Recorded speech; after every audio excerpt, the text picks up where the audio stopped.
Top fantasy running backs are seen as the lock, and rookies are the dangerous ones, but perception isn't always accurate. Over the last decade, you'd be way better taking out the top rookie over the former RB1. I'll be putting out a lot more videos this month like this, rankings, research, all of it, so follow if you like it and hit the like button. To start off with a clarification, this is not an anti-CMC video. Last year, it would have been an anti-Eckler video for me, but for CMC, he is still my RB1. The point of this is to show you why you shouldn't be scared of rookie upside and why I think Jonathan Brooks is worth that risk. Starting off with those rookies, over the last 10 years, here's the top running back drafted in April at the position. With no other context yet, the average is already at RB9, aka a fantasy RB1 and a worthwhile draft pick.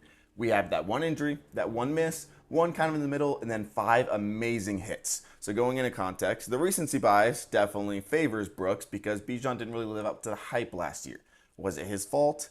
Not really, at least not talent-based, but he was one of those few misses compared to the ADP. The other, Brees, obviously tore his ACL, but before that, he was incredible. The RB7 before the ACL tear. The one big bust, Clyde Edwards-Helaire, RB22, still a flex play, was solid as a rookie, but you also have to understand, pre-draft, nobody outside of the city of Kansas City had Clyde Edwards-Helaire as their RB1. It was Jonathan Taylor and it was DeAndre Swift, who finished as the RB6 and the RB18 as rookies. The other one, Jacobs, and he was kind of dead on at his ADP. ADP of RB16, his points per game finish was RB16. After that, it's RB1, RB9, RB2, and RB9. Now to the former RB1s. How did that number one running back follow it up the following season? Recently, again, it was horrible. Eckler, the signs were there if you were paying attention, but less so for Taylor. It was more injury-based, and the quarterback play just wasn't amazing. But it has been cluttered with those injuries. Most of it is bad luck, but there is a little bit of an advantage to drafting a rookie compared to a veteran guy just because they don't have as much workload and much years on their body as a running back when your prime is so early. The other 4 running back ones were not up to the hype outside of Gurley's 2-year run, but they were still RB1s. 2019 Saquon, for example, was very similar to a 2023 Bijan. He was the RB10, but it was not seen as much of a positive. We haven't seen an overall RB1 go back-to-back since the Chiefs had Priest Holmes in the early 2000s. We're talking 2002, 2003, 20 years ago. So when we take these and see side by side who wins, 7 out of the 9 seasons go to the rookie. And what makes it worse is those 3 injuries on the veteran side, they were pretty immediate. Week 1 to week 3. Brees's was actually week 7. So although technically Taylor does win, he wasn't a better draft pick than Brees Hall. He scored 30 more fantasy points on the season than Brees Hall, who went down in week 7. And it's not just these 9 rookies and maybe soon to be Jonathan Brooks, but so many other rookies that were second best, third best in their season. Jahmyr Gibbs last year, the RB10. Other RB1s like Dalvin Cook pre-ACL, but 2017 had CMC, Kareem Hunt, Kamara, Jonathan Taylor, like I said, is in there. So many other guys that weren't the number 1 running back were still RB1s and a ton of other RB2s. And I already know the top question in half of your minds is what about Jonathan Brooks because of his ACL? Isn't it different?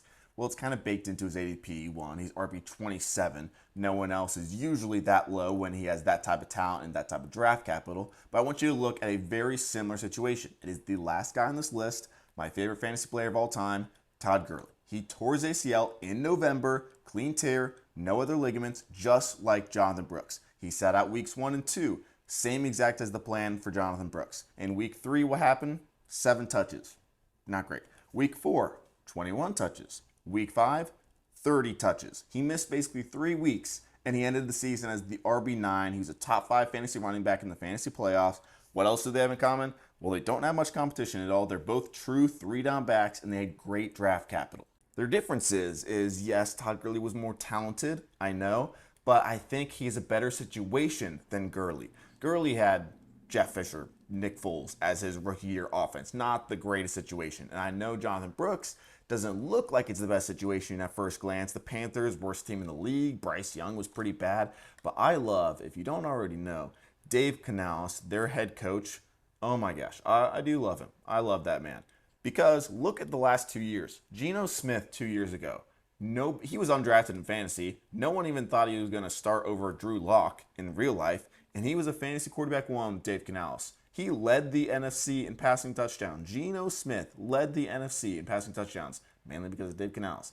And then he goes to Tampa Bay. who had Baker Mayfield, was just the backup in Los Angeles for the Rams, and then he comes into Tampa Bay and he becomes a fantasy quarterback one, and that offense is amazing. And what happens there? Because 2 years ago, he had Kenneth Walker, who as a rookie was an RB16 overall, and then he goes to the Bucks, who have a young Rachaad White. What did they do? They throw in the ball a ton, and he's an RB1. And then he goes to Carolina. If he fixes Bryce Young, he fixes his offense. He has more weapons. They have a better offensive line. And he drafted Jonathan Brooks in the second round when the Panthers, again, the worst team in the league, had plenty of other needs. So yes, he's coming off of an ACL. But also, they could have drafted many other guys, and they chose to draft him in round 2 off of an injury. Again, my point is not take Jonathan Brooks over CMC at the 101. I am not clinically insane. Obviously, you take CMC. The point is, Jonathan Brooks is a rookie running back. That is different than a receiver, quarterback, tight end, where the learning curve is a lot more. It's going to take 2 years for a receiver, 3 years for a tight end or a quarterback. Running backs, it's right away. It's their first contract. The learning curve is so small, they're in their prime right away. It's why they don't get these big contracts after those 3 or 4 years. You don't have to wait though. That is the benefit.